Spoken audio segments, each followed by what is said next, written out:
નમસ્કાર દર્શક મિત્રો, આપ નિહાળ રહ્યા છો સાઈ ગ્રુપ મીડિયા હાઉસ દ્વારા સંચાલિત નવસારી લાઈવ અને ઝટપટ ન્યૂઝ. દિવસભરની ઘટનાઓથી અવગત કરાવતું એકમાત્ર બુલેટિનમાં જુઓ દેશ અને દુનિયાના આજના મહત્વના સમાચાર. આજે સંસ્કાર સમૃદ્ધિ સ્કૂલ ઓફ એક્સેલન્સમાં સાયન્સ ફેરનું આયોજન કરવામાં આવ્યું છે, જ્યાં પ્રી પ્રાઇમરીથી લઈને સ્ટાન્ડર્ડ 12 સુધીના તમામ વિદ્યાર્થીઓએ પાર્ટિસિપેટ કર્યો છે. લગભગ 150 જેટલા પ્રોજેક્ટ્સ અહીં મૂકવામાં આવ્યા છે અને જે છોકરાઓએ સ્ટુડન્ટ્સે જાતે બનાવ્યા છે તથા અમારી શાળાના જે બધા શિક્ષકો છે અને વિદ્યાર્થીઓ છે બધાએ જ ઉત્સાહપૂર્વક ભાગ લીધો છે. પેરેન્ટ્સ પણ આવીને બધા સ્ટુડન્ટ્સનું મોટિવેશન કરે છે અને એ ખૂબ જ અગત્યનું છે. છેલ્લા ઘણા વર્ષોથી અમે વિજ્ઞાન મેળાનું આયોજન કરી રહ્યા છે અને બિલકુલ સક્સેસફુલ અમે જઈ રહ્યા છે. તો આઈ રિક્વેસ્ટ કે તમે બધા સંસ્કાર સમૃદ્ધિ સ્કૂલ ઓફ એક્સેલન્સને એકવાર વિઝિટ કરો અને અહીં કઈ રીતે ભણાવવામાં આવે છે, કઈ રીતે એક્ટિવિટીઝ કરવામાં આવે છે એ બધું જ તમે નિહાળો અને એક વખત સ્કૂલને વિઝિટ કરો. ડાંગ દરબાર 2026નું ભવ્ય ઉદ્ઘાટન. પ્રથમ દિવસે સ્થાનિક નૃત્યકલા અને કિંજલ દવેના ગીતોએ જમાવી મહેફિલ.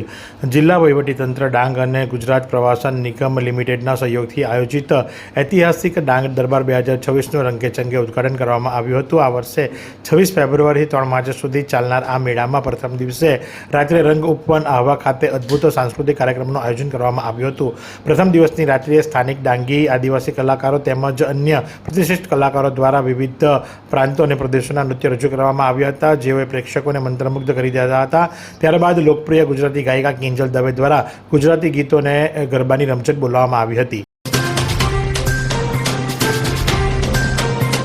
જેના શબ્દોમાં સ્નેહ અને લિપિમાં લાડ છે. એવા ગુજરાતી ભાષાનો પૂર્ણેશ્વર પ્રાથમિક શાળામાં ભવ્ય મહોત્સવ ઉજવાયો. ભાષા એ સંસ્કારનું વાવેતર છે અને માતૃભાષા એ આપણી સંસ્કૃતિનો શ્વાસ છે. આ ઉમદા ભાવ સાથે પૂર્ણેશ્વર પ્રાથમિક શાળા ખાતે વિશ્વ માતૃત્વ દિવસ નિમિત્તે ગુજરાત સાહિત્ય અકાદમી ગાંધીનગરના વિશેષ સહયોગથી માતૃભાષા મહોત્સવની શાનદાર ઉજવણી કરવામાં આવી હતી. કાર્યક્રમનો પ્રારંભ ખૂબ જ ગરિમાપૂર્ણ રીતે કરવામાં આવ્યો હતો, જેમાં ગુજરાત સાહિત્ય અકાદમીના અધ્યક્ષ અને જાણીતા સાહિત્યકાર ભાગ્યેશ ઝાનો માતૃભાષા વિશે પ્રેરણાદાયી શુભેચ્છા સંદેશ ડિજિટલ માધ્યમથી વિદ્યાર્થીઓને બતાવવામાં આવ્યો હતો. આ સંદેશાએ વિદ્યાર્થીઓ અને શિક્ષકોમાં ભાષા પ્રત્યે અનેક નવો ઉત્સાહ જગાડ્યો હતો.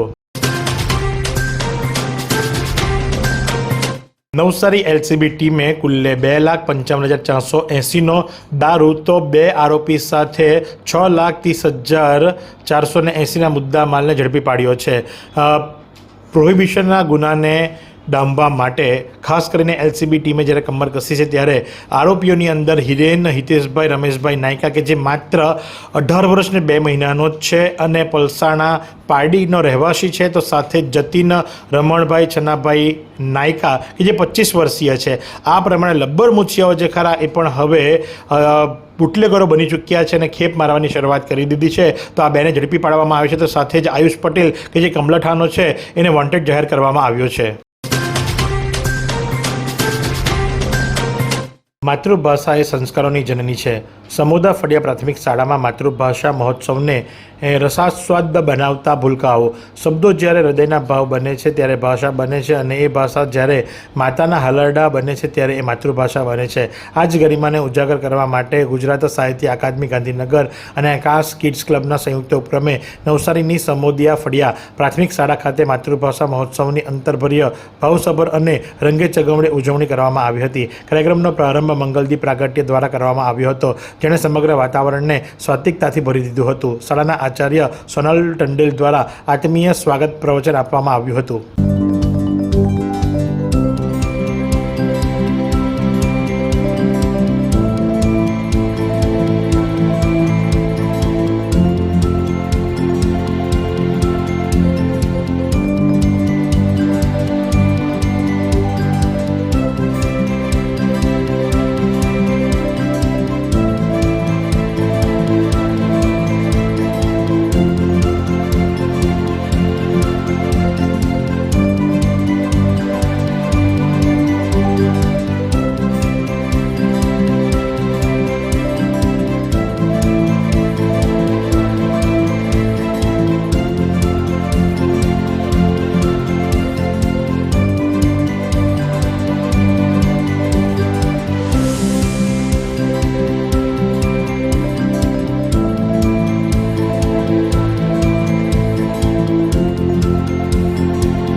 નવસારી મહાનગરપાલિકાના તમામ કરદાતાઓને તથા જાહેર જનતાને જણાવવામાં આવે છે કે મહાનગરપાલિકા દ્વારા ચાલુ નાણાકીય વર્ષ 2025-26ના 31મી માર્ચ 2026 સુધી કરંટ કે એરિયરનો ટેક્સ બાકી હોય તો આ મિલકત ધારકોને ભવિષ્યની કોઈપણ ટેક્સ રિબેટ સ્કીમનો લાભ નહીં મળે તથા વેરા વિભાગના આવનારા દિવસોમાં તમામ લાભોથી વંચિત રાખવામાં આવી શકે છે. શહેરના જે નાગરિકોનો મિલકત વેરો કે અન્ય વેરાઓ ભરવાના બાકી હોય તેઓ સૂચિત કરવામાં આવે છે કે હાલ સતત ચાલી રહેલા કાયદાકીય ગૂંચવણ અને કડક કાર્યવાહીથી બચવા માટે પોતાનો બાકી વેરો ટૂંક સમયમાં ભરી દેવો. વેરા નાણાં નવસારી મહાનગરપાલિકાની મુખ્ય કચેરી તેમજ જે તે વિભાગીય ઝોનલ કચેરી ખાતે સ્વીકારવામાં આવી રહ્યા છે. શનિવાર અને રવિવારે પણ સત્તાવાર રજાઓના દિવસે પણ વેરા વિભાગ કાર્યરત છે. હવામાનની વાત કરવામાં આવે તો આજનું મહત્તમ તાપમાન જે ખરું એ 33 ડિગ્રી સેન્ટીગ્રેડ અને લઘુત્તમ તાપમાન 18 ડિગ્રી સેન્ટીગ્રેડ નોંધવા પામ્યું હતું. ભેજની વાત કરીએ તો સવાર દરમિયાન હવામાં ભેજનું પ્રમાણ 95%, તો સાંજ દરમિયાન 53% નોંધવા પામ્યું હતું. 3.2 કિલોમીટર પ્રતિ કલાકની ઝડપથી પવન ફૂંકાઈ રહ્યો હતો અને પવનની દિશા નોર્થથી વેસ્ટ તરફની હતી. પ્રથમ ગુજરાતી વડાપ્રધાન મોરારજી દેસાઈ બધેલીમાં ધૂળેટીના દિવસે એમનો જન્મોત્સવ. ભારત પાકિસ્તાનના સર્વોચ્ચ સન્માન ધારક એકમાત્ર દેસાઈ. મોરારજી દેસાઈનો જન્મ ગુજરાતી પંચાંગ મુજબ વિક્રમ સંવત 1952ના મહાવદ એકમના દિવસે થયો હતો અને અંગ્રેજી કેલેન્ડર મુજબ 29/2/1896ના દિવસે. એ વર્ષે લીપ યર હતું, જેથી કરી દર 4 વર્ષે એમનો જન્મ આવે છે. અને માટે જ કરી અને શ્રી મોરારજી દેસાઈ સ્મારક સમિતિ બધેલી દેસાઈ પાર્ટી દ્વારા ધૂળેટીના દિવસે વલસાડ ગુજરાતના ગૌરવ સમા ભારત રત્ન અને નિશાને પાકિસ્તાનનું બેવડું સન્માન ધરાવતા એકમાત્ર પ્રથમ ગુજરાતી વડાપ્રધાન સ્વર્ગસ્થ મોરારજી દેસાઈની 130મી જન્મ જયંતિ નિમિત્તે 3/3/2026ને મંગળવારે બધેલીમાં શ્રી મોરારજી દેસાઈ મેમોરિયલ હોલમાં તેમની જન્મજયંતિની ઉજવણી સવારે 9:30 કલાકે કરશે. વિશ્વ વિજ્ઞાન ડે નિમિત્તે નવસારીની શ્રી ચૈતન્ય ટેકનો શાળામાં ભવ્ય વિજ્ઞાન પ્રદર્શન. વિશ્વ વિજ્ઞાન ડેના અવસરે નવસારી છાપરા સ્થિત શ્રી ચૈતન્ય ટેકનો શાળામાં વિજ્ઞાન પ્રદર્શનનું ભવ્ય આયોજન કરવામાં આવ્યું હતું.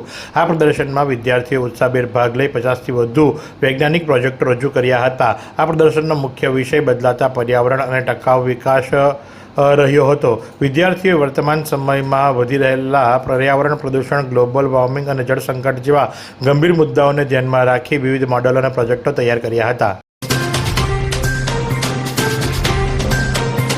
મૈત્રી પરિવારની સભામાં આજે હોળી ધૂળેટીના રંગોત્સવમાં સભ્યો રંગાયા. ઠાકોરવાડી નવસારીમાં આજે મૈત્રી પરિવારની સભા મળી હતી. મૈત્રી ભાવનું પવિત્ર ઝરણું મુજહૈયામાં વિહા કરો. સમૂહ પ્રાર્થના બાદ સભ્યોએ જન્મદિવસની શુભેચ્છાઓ અપાઈ હતી. આગામી પવિત્ર હોળી ધૂળેટીના તહેવારની ઉજવણી ગુલાલથી એકબીજાને રંગીને પ્રેમપૂર્વક કરાઈ હતી. તમામ સભ્યોને ખજૂરધણીનો પ્રસાદ વહેંચાયો હતો, આનંદ કરાયો હતો. આજે જન્મદિવસ નિમિત્તે સભ્ય ઈશ્વરભાઈ રાણા તરફથી તમામ માટે ચા નાસ્તાની વ્યવસ્થા કરવામાં આવી હતી. ખેરગામ તોરણવેરાના ઢાક વાદકો રાષ્ટ્રીય સેમિનારમાં કથા રજૂ કરી ઝળક્યા. શ્રી ઝવેરચંદ મેઘાણી લોક સાહિત્ય કેન્દ્ર સૌરાષ્ટ્ર યુનિવર્સિટી રાજકોટ અને અનુસ્નાતક ગુજરાતી વિભાગ સરદાર પટેલ યુનિવર્સિટી વલ્લભ વિદ્યાનગરના સંયુક્ત ઉપક્રમે લોકકથા કથન શૈલી વિષય પર આયોજિત રાષ્ટ્રીય સેમિનારમાં ખેરગામ તાલુકાના છેવાડાના આદિવાસી તોરણવેરા ગામના વલ્લભભાઈ ભોયા અને સાથીઓએ ઢાક વાદ્ય પર ગવાતી કથા રજૂ કરી ઉપસ્થિત શ્રોતાઓની વાહવા મેળવી હતી. 22 વર્ષથી દરરોજ લાખો જીવનોમાં આશા અને આરોગ્યનું પ્રકાશ આપતી Kejal life in multi speciality hospital. અદ્યતન સુવિધા સાથેની હોસ્પિટલ, અનુભવી ડોક્ટરો અને ટેકનોલોજી સહિત ઓપરેશન થિયેટર્સ, આઈસીયુ અને એનઆઈસીયુ વિભાગ, 24 કલાક ચાલતી ઇમરજન્સી સર્વિસીસ, મેડિકલ સ્ટોર અને લેબોરેટરીની સુવિધા પણ ઉપલબ્ધ છે. હોસ્પિટલ સેવાઓ જેમ કે ઓર્થોપેડિક વિભાગ, મગજ અને સ્પાઇન વિભાગ, યુરોલોજી અને હૃદય રોગ વિભાગ, જનરલ સર્જરી વિભાગ, ડાંગ જિલ્લાના ઐતિહાસિક ડાંગ દરબાર મેળાને સાંપડી રહ્યો છે અભૂતપૂર્વ પ્રતિસાદ. ભાતીગળ ડાંગ દરબારના લોકમેળામાં ઉમટી રહ્યા છે માનવ મહેરામણ. ડાંગ જિલ્લાના આન બાન અને શાન એવા પરંપરાગત ડાંગ દરબારના ભાતીગળ લોકમેળામાં આ વર્ષે અભૂતપૂર્વ માનવ મહેરામણ ઉમટી રહ્યું છે. કલેક્ટર શાલિન દુહાનના માર્ગદર્શન અને સુચારુ વહીવટ વ્યવસ્થાપનના કારણે આ ઐતિહાસિક લોકમેળો મુલાકાતીઓ માટે અત્યંત ખાસ અને યાદગાર બની રહ્યો છે. આવા ખાતે યોજાઈ રહેલો આ મેળો માત્ર ડાંગ માટે જ નહીં પરંતુ પાડોશી જિલ્લાઓ નવસારી, તાપી, વલસાડ તેમજ સરહદી રાજ્ય મહારાષ્ટ્રમાંથી પણ હજારોની સંખ્યામાં મેળા માટે લોકો આવી રહ્યા છે અને માનવ મહેરામણ ઉમટી રહ્યું છે. વાંસદામાં હોળી પૂર્વે ભરકુંડે બજારમાં ખરીદી કરવા જનમેદની ઉમટી પડી. હોળી સપ્તશૃંગી માતાના મુગટના દર્શન કરી દર્શનાર્થીઓ ધન્યતા અનુભવી. કરકુંડ પ્રદેશ વાંસદામાં હોળી ટાણે ભરાતો છેલ્લો હાટ બજાર એટલે કે એમની ભાષામાં કહીએ તો ભરકુંડે બજારમાં હજારોની સંખ્યામાં આદિવાસીઓ જીવન જરૂરિયાતની ચીજવસ્તુઓ ખરીદવા માટે ઉમટી પડે છે. આ ભરકુંડે બજારમાં અમદાવાદથી લઈને મુંબઈ સુધીના વેપારીઓ વિવિધ પ્રકારના માલસામાન વેચવા માટે આવતા હોય છે. આ ભરકુંડે બજાર આદિવાસી મંડળીઓ ભવાની માતાજીનો મુગટ ધારણ કરી ઢોલ નગારા વગાડી ફળો ઉઘરાવતા હોય છે. વાંસદા નગર ખાતે હોળીનો છેલ્લો બજાર ભરકુંડેમાં હજારોની સંખ્યામાં આદિવાસીઓ માલ સામાનની ખરીદી કરવા માટે ઉમટી પડતા હોય છે. ડાંગમાં માળી સમાજ દ્વારા મહાત્મા જ્યોતિરાવ ફૂલે અને સાવિત્રીબાઈ ફૂલેને ભારત રત્ન આપવાની માંગ. ડાંગમાં સમસ્ત માળી સમાજ મહામંડળ ટ્રસ્ટ દ્વારા મહાત્મા જ્યોતિરાવ ફૂલે અને સાવિત્રીબાઈ ફૂલેને મરણોપરાંત ભારત રત્ન એનાયત કરવાની માંગ સાથે જિલ્લા કલેક્ટરને આવેદનપત્ર પાઠવવામાં આવ્યું છે. માળી સમાજના આગેવાનો દ્વારા જણાવ્યું હતું કે મહાત્મા જ્યોતિરાવ ફૂલે અને સાવિત્રીબાઈ ફૂલે પોતાનું સમગ્ર જીવન પછાત, દબાયેલા અને શોષિત વર્ગના હિત માટે સમર્પિત કર્યું હતું. તેમણે સમાજમાં શિક્ષણ અને સમાનતાનું દીપ પ્રગટાવી મહિલાઓ અને વંચિત વર્ગને મુખ્યધારામાં લાવવા ઐતિહાસિક યોગદાન પ્રાપ્ત કરાવ્યું હતું. ડાંગ દરબારના ભાતીગળ લોકમેળામાં આરોગ્ય વિભાગ દ્વારા પ્રાથમિક ઉપચારો શરૂ કરાયા. પીવાના પાણીના શુદ્ધિકરણ અને ખાદ્ય પદાર્થના નિરીક્ષણ માટે આરોગ્ય કર્મીઓની ટીમ તૈનાત કરાઈ. ડાંગના પોતિકા ઉત્સવ એટલે કે ડાંગ દરબારના મેળામાં મોટી સંખ્યામાં લોકો આવતા હોય છે. જ્યારે જિલ્લાના આરોગ્ય વિભાગ દ્વારા દર્દીઓને તાત્કાલિક પ્રાથમિક સારવાર આપી શકાય તે માટે જુદા જુદા સ્થળોએ આરોગ્ય કર્મીઓની ટીમ તૈનાત કરવામાં આવી છે. ડાંગ જિલ્લા કલેક્ટર શાલિન દુહાનના માર્ગદર્શન હેઠળ નિમાયેલા મેડિકલ ચેકઅપ અને ફર્સ્ટ એઇડ એવા સમિતિના અધ્યક્ષ, સિવિલ સેવા સર્જન આહવા તેમજ સભ્યમાં અધિક જિલ્લા આરોગ્ય અધિકારી, જિલ્લા પંચાયત અને પુરવઠા મામલતદાર આહવા દ્વારા ડાંગ પ્રદર્શન સ્ટોલ, રંગોપવન મેદાન અને સાપુતારા નાકા પાસે આશરે 25થી વધુ જેટલા ડોક્ટર્સ તેમજ સહાયક સ્ટાફને મેળા દરમિયાન કુલ 6 દિવસ સુધી ફરજ ઉપર તૈનાત કરવામાં આવ્યા છે. ભાતીગળ લોકમેળામાં કાયદો અને વ્યવસ્થાની પરિસ્થિતિ જળવાઈ રહે તે માટે ડાંગ જિલ્લા પોલીસ તંત્ર સજ્જ.